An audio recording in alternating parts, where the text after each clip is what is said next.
I have, and I promise you we're going to go to this rhino in a second, but something has just caught my attention, and I just know there's Murphy's Law that your scent is blowing away from it so that you don't disturb it. And a lot of the time they are so short-sighted, they don't even know that you're there, if you get that right. If you are quiet, and stop here, if you don't step on a twig or anything like that, you can actually get really very close to them. There you go, you can see the second one as well. But now the situation is such that I'm in a car, it's going to hear me coming, it knows that there's something going on, it knows that we're here. And so I'm sort of tossing up whether or not it might be a good idea to actually put us deliberately upwind so that it can smell us. But I think that might be a little bit overwhelming for the rhino. So what we're going to do is we're just going to keep our distance and see how close we can get. One of them's out, having a nap. There you go, hello. Yes, we're talking about you. I just see your ears sticking out over the grass there. And somebody's also been enjoying a mud wallow by the looks of our standing friend. How lovely is this? Look at the hooked lip, you can really see it. Kathy, sort of. So you want to know if rhinos purposely sharpen their horns. They do rub them, and in that way, up against, trees or poles or boulders, but they do it as part of the whole rubbing process, and in that way they do keep them sharp. But most of the growth pattern, it's a relatively natural tapering that happens, but they do sharpen their horns. And now whether that is a deliberate process, I guess, is a tricky one to answer, because it definitely is something that they do. So I guess that there would be an evolutionary advantage to them actually deliberately sharpening their horns, whether that's instinctive or whether they know that what they're accomplishing is, I suppose, in a way, anyone's guess. I think birds are fluttering past. They're a little bit far for me to see. I think possibly some swallows. So interestingly enough, in situations where rhinos' horns are cut, they actually grow back quite bulbous. Proud Cat Mama, you want to know why rhinos always seem so cranky? Of course, the black rhinoceros, or the hook-lipped rhinoceros, has the worst reputation of the rhino. They're not cranky at all. And in fact, I've had some really lovely encounters with very, very relaxed black rhinoceros that have become used to vehicles. Yes, they do have a slightly shorter fuse than the white rhinoceros.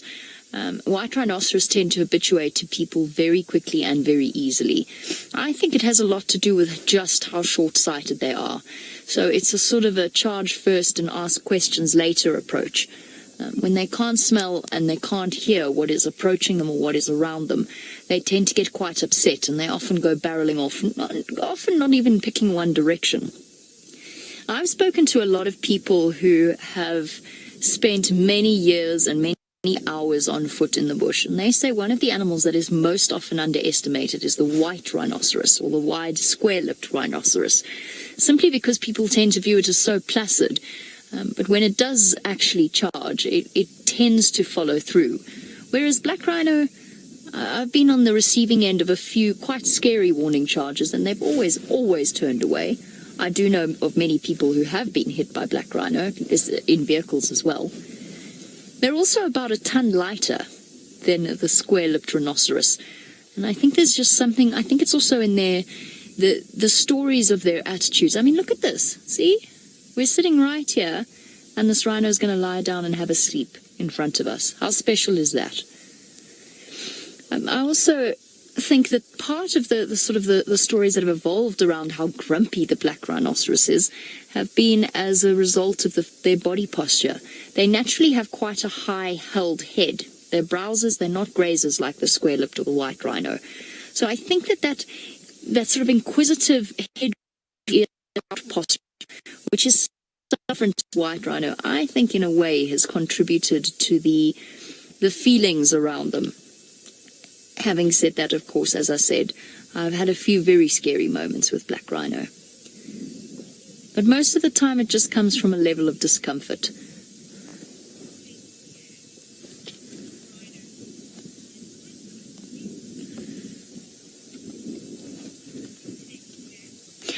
Okay, you want to know, well then, why do rhinos have such poor eyesight? Most animals seem to have relatively good eyesight. The answer to that, I'm not 100% sure. I guess the supremacy of their sense of smell and their sense of hearing, you'll find that a sacrifice has to happen somewhere in terms of which sense an animal favors. In the case of human beings, we've sacrificed throughout our years of evolution, we've sacrificed a huge amount of our capacity to hear, our capacity to smell, and we've given way, and that's been replaced by other nerve pathways that do other things in our brain. So perhaps it might be that it's just that's the way that rhino have evolved. I'm trying to think if there is perhaps because they were forest or and I mean the rhino evolution is quite a complex one, and they evolved in different forms throughout the ages. The black rhino, of course, being the oldest species of rhino, and the white rhinoceros being the youngest, if I remember correctly, in terms of evolutionary history. Should we try and get a little bit closer? They are so beautifully relaxed. I think we probably could. Do it slowly. There's no way I can get around waking them up anyway. We can't see them very well. As soon as I start the engine, they are going to lift their heads, and there's a chance one of them will get up. Just going to let it run. Head up. Head up, but no immediate move to getting up.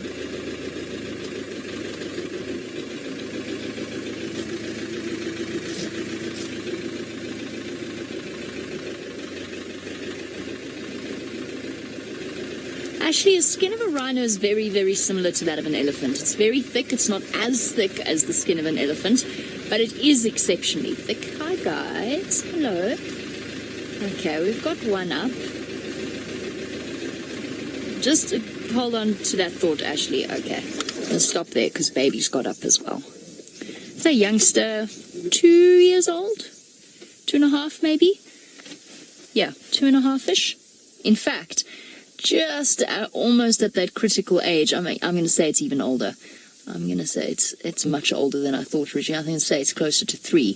So almost at that very distressing age where mum's about to have a new calf, one is to find its feet elsewhere in the great wide world. Ashley, what were we talking about again? I'm so sorry. We were talking about something to do with skin. That's it. The rhino skin is also not as wrinkly as the elephant's. It's also not as hairy. Oh, sleepy pie. That was it. So it's not as hairy. It does still have hairs on it, but it's not nearly as hairy as that of an elephant. Elephants actually have a sparse covering of bristly hair that is thick as wire. It really is very springy. Rhinos don't really have that. They do around their tail, and it's sort of in very, very sparse patches around them. This is so special. You see? How wonderful is this? If you want to see just how comfortable she is, she's actually got her back turned to us. She's every now and again just turns an ear. I think we're going to try and get even closer, but very, very slowly and gradually throughout the next hour or so. Let's send you across to Taylor, who's got another animal that's built sort of like a tank. It decided it was quite thoroughly upset by an animal with the horn in front of its face, and decided it wanted to be on camera as well. I hear that Taylor's been chatting a little bit about aging a buffalo, and that sort of brings us to proud cat mama's question about aging a rhino calf. And what I was doing, actually, which meant I was completely distracted, which was very naughty of me, I was trying to have a look to see if I could find the chart that I used to have. And unfortunately, I don't have it with me. So there are a couple of really nice aging charts out there. And essentially what you're looking at for a rhino calf, obviously it gets more difficult once the rhino gets older, once it reaches sexual maturity. But what you can look at is the size of the calf next to the mother. And yes, horn growth as well will also play a role in estimating how old the calf is, because it's even more constant than that of something like an elephant. So it's quite a useful way of gauging just how old the little rhino is. So what I'll do is I'll try and find that chart, and then I've got it somewhere, and I will bring it on the next drive, and we can have a look and we can discuss exactly how you age a rhino. I distinctly remember that time that we did the tent about rhinos when I was back on Djuma. I'm sure I brought that chart out, and we spoke about aging baby rhinos next to their mums. So I'll have a look and see if I can find it for you again, Proud Cat Mama, and then we can discuss properly exactly the different stages of rhino growth. And one day it will happen, and it will happen here, I really want to show you a tiny baby rhino. Nilya, speaking of rhino aging, rhino are actually quite long-lived animals, so they can live between up to 30, even up to 40 years old. So they can live and have quite long lifespans, and that's in the wild, of course. In situations with domestic rhino, you'll probably find that they can live even longer than that. But that's how long they tend to, well, in theory, I say with a slight hint of sadness, in theory, that is how long they should live to be in the wild. Unfortunately, obviously, not all of them will face that kind of life expectancy. So what will happen is a rhino will reach, if it's a male rhino, it'll be, both male and female will be kicked away from mum when she has the next baby, which is usually around about when the calf is 3 to 3.5 years old. It then wanders around on its own. If it's a female, it starts mating at around about 4, or at least has its first estrus cycles, but it will not fall pregnant until it's a little bit older. And for young males, they tend to wander around until they're around about 7, 8, 9 years old, which is when they really start to get big enough to challenge the dominant bulls in an area. And then they start to scent mark and spray their urine. So rhinos have an interesting sort of territorial situation. Females sort of have home ranges, but they're actually quite gregarious and quite accepting of the company of others, unless, of course, they have a brand new baby, in which case they tend to prefer to remain solitary. And the dominant bulls will have a territory that encompasses the territories of females. He'll come and visit every now and again, often get rebuffed from the females if they are almost in estrus. They tend to chase the male away. And he will also tolerate the presence of sub-adult males. As long as they're not showing signs of dominance, if they're not courting the females, if they're not scent marking and scraping their feet, he will be quite happy to allow them into his territory. And it's an interesting process to watch as that shift happens and those males get to an older age. But what's lovely to see is a crash of rhino, and I've been fortunate enough to follow rhino family groups where I've actually followed multiple generations, and I know their family tree and their genetic history completely. I know which mother and which son and sister and brother. And it's been fascinating in my career as a guide to watch them and the dynamics change. For example, my favorite rhino, Notches, had a calf just as I started working there, and her daughter ended up, once she was kicked away from Notches, she ended up spending a lot of time with her older brother. And ultimately, I've told the story before, but I'll tell it again because it's a lovely story. So Ilanga and Chanjana, Ilanga was about 4 and Chanjana was around about 7, 8 years old. Ilanga got caught up in a roll of copper wire, and we darted her, and she was anaesthetized and she went down, and as soon as that happens, you've got to get moving very, very quickly. So everybody jumped out of the vehicles that we were in. She was darted from a helicopter. Everybody raced towards her, and the helicopter pilot actually came back and buzzed us and let off a horn in order to make a really, really loud noise. And the reason that he did that was Chanjana was not frightened away by the sound of all of the commotion. Chanjana had actually come back and he was charging at us. He was about to flatten a whole host of vets and other people. So an interesting insight into the bonds between rhino. If I hadn't seen some of the stuff that I have seen with my own eyes, I wouldn't have believed it. I also saw Ilanga 3 times in 1 hour. I saw her step between her brother and the dominant bull when they were fighting, as Chanjana came to sort of his sexual maturity and his prime. She stepped in between them 3 times. Now, it's something you won't read in a book, but I saw it with my own eyes. I know I saw it happen, and it was a very clearly deliberate action on her part. So whatever motive she had, we'll probably never know, but I've drawn my own conclusions. They're special creatures, Rhino, to me. Spent a lot of time with them. Hey girl, your calf is so relaxed and so sleepy this afternoon. A lovely little insight into your rhino life. Mom's standing guard still. She's pretty much completely relaxed in our presence.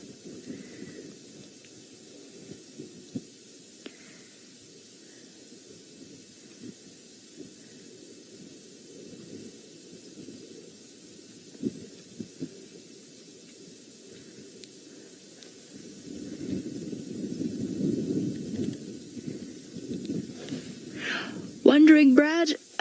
Yes, rhino will only use their horns for defense, defending themselves against males, and defending themselves in various situations against predators. They most definitely don't use them to hunt, although that is quite a terrifying thought. They are strictly herbivorous, and they will only, in the case of black rhino, eat twigs and leaves and branches and bark, actually. They strip bark like elephants do. And in the case of the square-lipped or the white rhinoceros, they will only eat grass. So fortunately for all concerned, rhino don't use their horns to hunt anything. They can, in certain circumstances, be quite cantankerous, as we've already discussed, and there's pictures all over the internet of a rhino helping a baby zebra that was stuck in the mud. Of course, the end point of that story, which was very sad, was that it ended up essentially stabbing it in the stomach, and the little baby zebra died. And I think it was just purely the fact that the rhino wanted to go into the waterhole. Those of you with sharp eyes, by the way, might have noticed there was also an elephant in the background at one point there. So the rhino's horn, where was I going with that? Oh yes, the females actually need their horn to defend their babies against males. There are situations where baby rhinos have actually been killed by a male rhino because at 1.5 years, their mother comes back into estrus. The males start to vie for the right to mate with her, and they don't tolerate anything around her, including her current baby. And the current baby, be it male or female, but especially with little males, tend to get quite defensive and quite upset, and they're very much still dependent and attached to their mothers. And as a result, the male rhinos occasionally, it doesn't often happen, but it does happen, will occasionally turn around and vent their frustration on the young calf, and can end up killing them. I knew a rhino called Quasimodo, who actually built up quite a reputation for doing that. He regularly killed. Regularly? That's a strong term. He killed quite a few calves, and he killed quite a few females in pure frustration, because the female actually fends off the male for an extended period of time when she's in estrus, basically waiting for another male to have the opportunity who might be a bigger, better option to mate with. It's so peaceful now.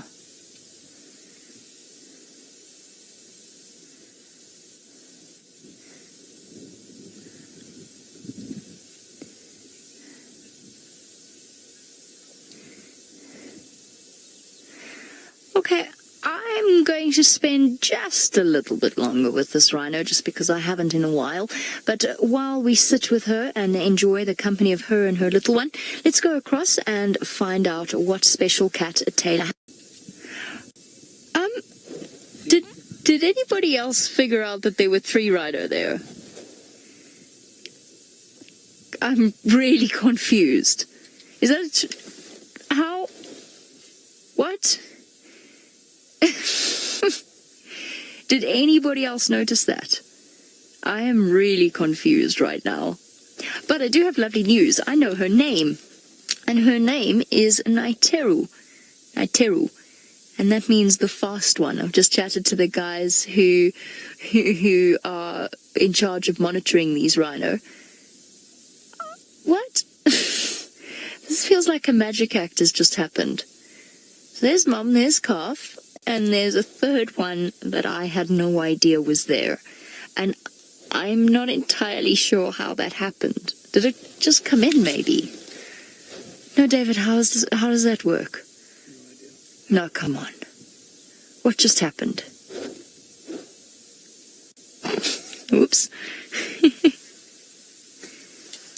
Okay, Francis, who is watching in Israel. Francis, you say, or is from Israel. I don't know if you're watching in Israel.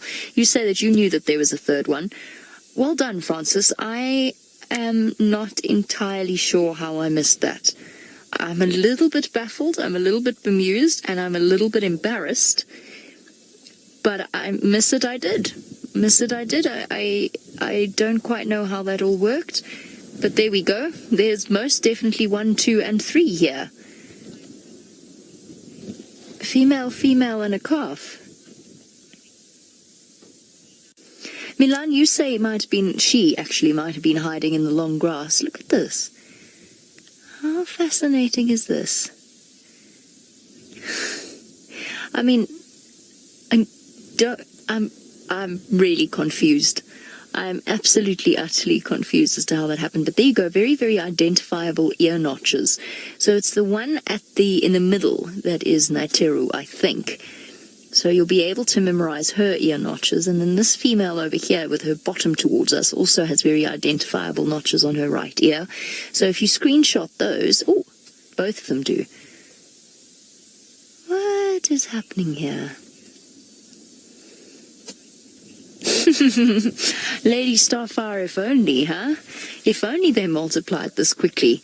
If only we blinked and then all of a sudden we had another rhino. So it's a slightly older female and her calf, and then what looks to be a slightly younger female, or at least a female with a slightly shorter horn. It's difficult to tell, of course, once they reach a mature age, because then they do break their horns and they do rub them down. So you can't, it's quite difficult to accurately age a rhino. But this has really become so very special. And I know that Megan mentioned several questions to me earlier, but now that I've been distracted by the arrival of a third rhino somehow, look at this little one sniffing the air. I've completely forgotten them. It's all gone out of my head. Oh, look at this.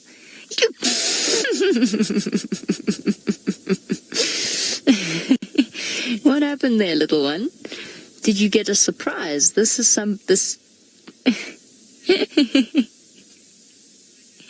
Oh, this is so hilarious. So the mom and the little one don't know this female.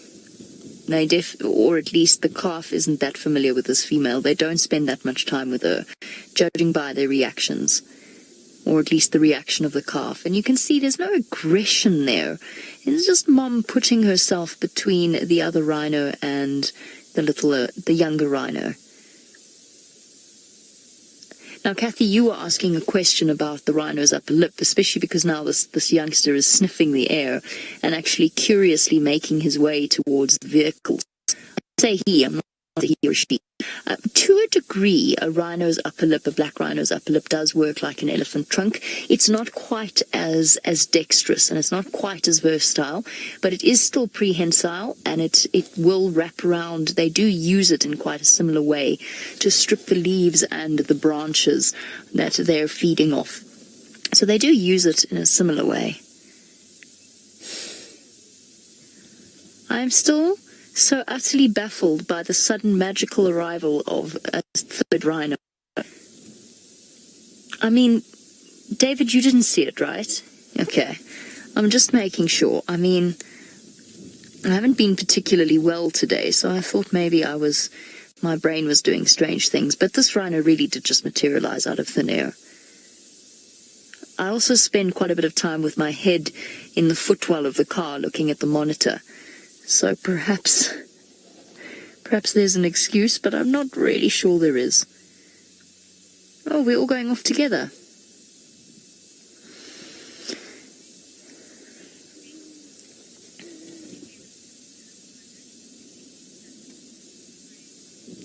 Ray Baker, elephants and rhino, no, they're not really related on a close level.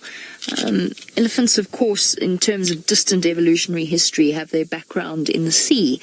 They are ungulates, and they are odd-toed ungulates, but an elephant doesn't really count as an ungulate, actually. It's a near ungulate rather than an ungulate. Ungulate you get the even-toed and the odd-toed ungulates. The even-toed ungulates are things like antelope, odd-toed antelope, odd-toed ungulates would be a zebra, has 1 toe, a rhino that has 3. What would another, question for all of you, what would another even-toed ungulate be? And I'm not counting giraffe, and I'm not counting buffalo, and I'm not counting antelope. What is the other even-toed ungulate that we get out here? As a little quiz for you. Answers through on hashtag Safari Live on Twitter. What we could have here, but I don't think so from their body language, is a female and an older calf. So it's no longer a calf, but her daughter, and then her younger calf, which is obviously the one on the right. It is very common once the younger calves have sort of grown up a little bit and the mother's more comfortable and confident. It's very, very common for previously displaced calves to then return to their mothers, and they could actually spend many years of their lives with her. And often you'll find mothers and daughters together they might split up for a little bit as the daughter goes off to have her first baby, but it's very common to see them gather together. Now, initially, I didn't think that was the case with this body language, but now they seem to be quite close and quite relaxed with each other. So maybe that was what happened. Maybe that is what the situation is. But as I said, females are not territorial, so it could be a completely unrelated female as well.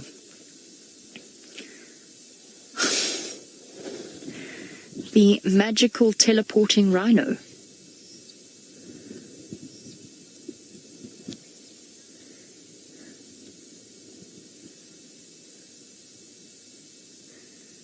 Oh, there we go. So Kathy and Monique, Kathy, I confess I forgot about the warthog. Okay, absolutely, I accept that. Even-toed ungulate, and yes, absolutely. The one that I was thinking of was the hippopotamus, and I thought I'd catch you out because it's got 4 toes instead of 2, but I actually realized it's becoming more and more difficult to catch you guys out on a daily basis, which is why I've almost completely stopped trying to do it. But very well done. That was the answer I was going for. Imagine seeing a woolly rhino. For some reason that's come into my mind thinking about genetic evolution. Fascinating. All right, I've got to still wrap my mind around the fact that 2 rhinos became 1. So while I try and figure out the mysteries of the Maasai Mara, let's go back across to South Africa so we can look at a very pretty bird.